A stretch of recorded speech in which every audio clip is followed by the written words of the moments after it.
नमस्कार। इस विशाल संसार में व्यक्ति की क्या महत्ता या क्या इयत्ता है, खास तौर पर जब वो कोई रचनाकार नहीं। अगर वो रचनाकार भी है तो उससे पहले हजारों लाखों कृतियां रची जा चुकी हैं। ऐसे में उस रचनाकार की, उस व्याख्याता की व्याख्या की क्या आवश्यकता है? ये प्रश्न किसी भी बड़े साहित्य शिल्पी, शब्द साधक के सामने उपस्थित होता ही है। वो निश्चित रूप से इस पर विचार करता है कि ये रचना क्यों और किसके लिए। अभिव्यक्तियों के इस विशाल संसार में मेरी ये जो रचना है उसका क्या स्थान होगा? मुझे आत्माभिव्यक्ति करनी भी चाहिए या नहीं? ये एक बड़ा संशय है जिस पर हर काल में कवियों ने, मनीषियों ने, विद्वानों ने और विचारकों ने इस समस्या पर दृष्टि डाली है, विचार विमर्श किया है। तुलसीदास कहते हैं, सब जानत प्रभु प्रभुता सोई, तदपि कहे बिनु रहा न कोई। इसी तरह व्यास आदि कवि पुंगव नाना इतने बड़े बड़े लोग हो चुके हैं, वाल्मीकि, व्यास, भास, कालिदास।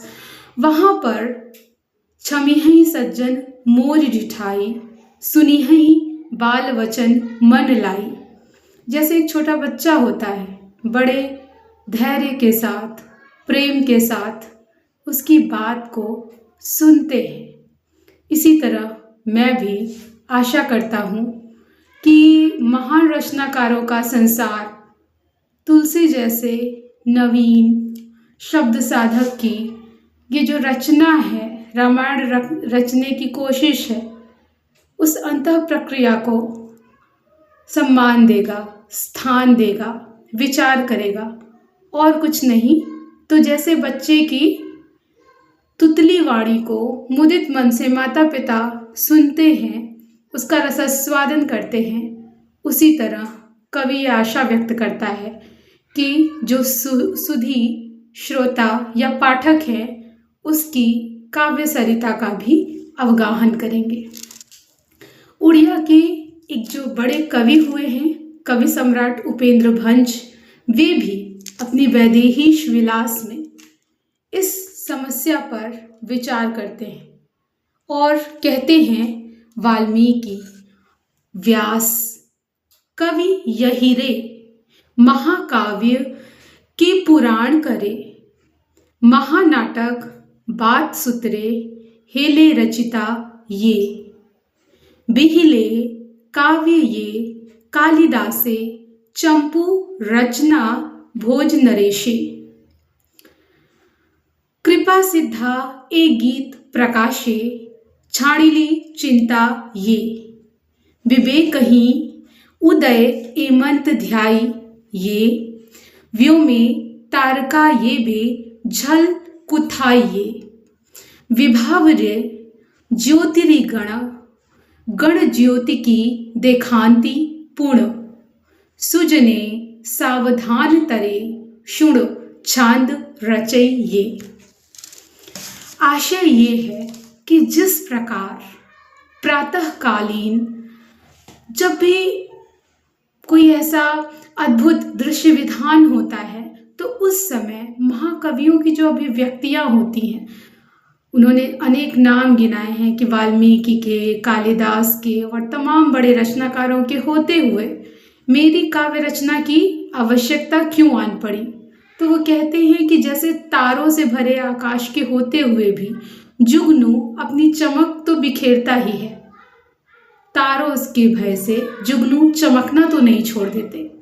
इसी तरह जो भी वाणी, जो भी शब्द सामर्थ्य, जो भी अभिव्यक्ति मेरे पास है वो करना आवश्यक है। जरूरी तो नहीं कि मेरी अभिव्यक्ति भी उस सीमा तक सघन हो, घनीभूत हो, लेकिन बावजूद इसके ये जो सहृदय पाठक वृंद है, निश्चित रूप से यदि थोड़ा भी इसमें सार प्राप्त कर सकेंगे तो यही मेरे लिए आत्मतोष की परितोष की बात होगी।